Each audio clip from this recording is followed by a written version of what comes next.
It's a canon event in almost every high school athlete's career where they realize that they're not going D1 in their sport. But some athletes refuse to accept the truth and as a result end up getting their moment of glory and force a dream, only to get to the school and ride the bench for 4 years and see little improvement in their performances. NTSA reports that currently 190,000 student athletes compete at the Division I level. You'd assume that all those athletes that made it D1, which is most high schoolers' dreams, are out having the best careers, enjoying all the luxuries that a D1 position has to offer, when the truth is much darker than that.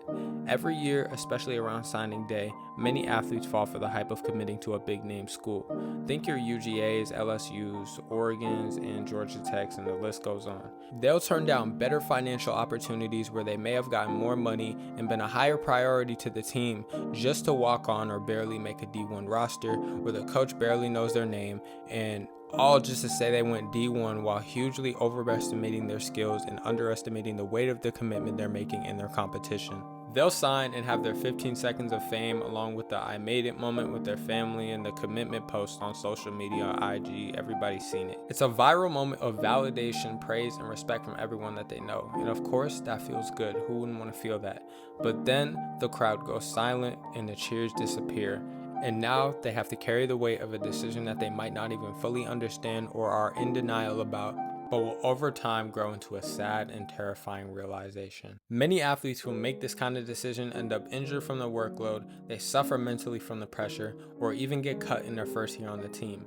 Losing what may have felt like the biggest accomplishment of their entire life, they're left having to explain to the same family and friends who were just celebrating them that it's already over. All because they got caught up in the moment and let the pride lead them instead of making a smarter decision for their future. A lot of athletes suffer this exact fate. They go to the big name school, become a bust, and never do anything major. The reality of collegiate sports is that D1 is truly the place for the top 1%, and if you're not that, you'll quickly be exposed for what you really are. Some athletes don't even make it through their first season, while others never compete, never progress, and slowly lose the love for the sport that they had. The reality is that D1 isn't for everyone, and when you look past the surface and take a closer look into what it really requires from you, you start to see why so many athletes struggle in that world. It's not just about talent, it's about timing, fit, and understanding what you're really signing up for. When the initial excitement fades, you start to see the D1 world for what it really is, a machine built to process the best and discard the rest. They're basically throwing eggs at a wall just to see which one doesn't crack. From the moment you step on campus, you're expected to produce and you're there to do a job. If you're not scoring, dropping PRs, or contributing to team points, your value drops immediately. Coaches don't have time to build or mold raw talent. They're under pressure to win now because it means their job.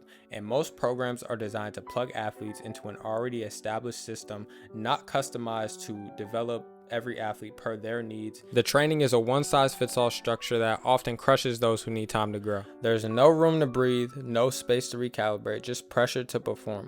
Work-life balance disappears completely. When you're D1, your sport isn't a part of your life, it is your life.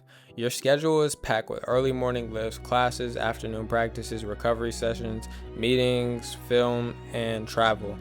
The constant grind bleeds into your academics, relationships, and mental health. And inside of that culture, you have to constantly deal with egos and toxic personalities and everything else that comes with that. You're surrounded by athletes competing not just against other schools, but against each other for PT and recognition. It's mentally draining to constantly feel replaceable and constantly be fighting for your spot, knowing someone could come in at any minute and take it. Results aren't celebrated, they're expected. PRs feel like relief, not joy. And if you win, good. If you lose, you better figure it out. The workouts push your body deeper than any high school workout ever could, and recovery isn't always guaranteed. You're often sore, overtrained, or walking to the line off an injury with no choice but to keep going. At some point, you stop training for passion and start training just to survive. That's the reality many athletes don't see until it's too late. Many find that the D1 title isn't worth it when they're already so deep into it.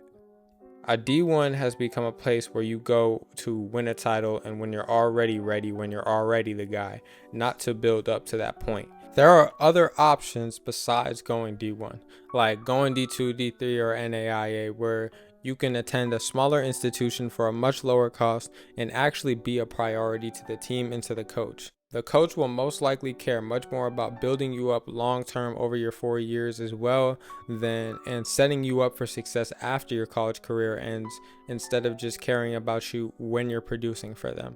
In the end, they'll likely leave you in a better position financially, physically, and mentally.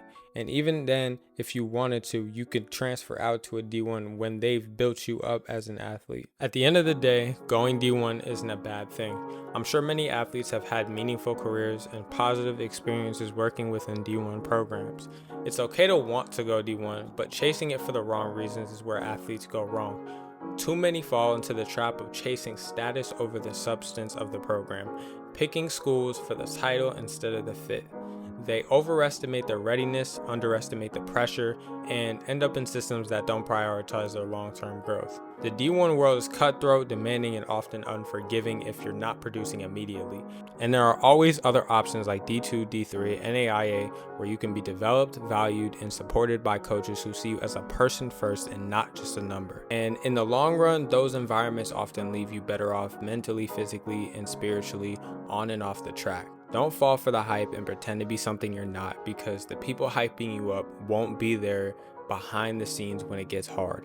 Make the decision that's best for you in your future, not your pride. I made this video as a senior in high school and an athlete navigating the same decision.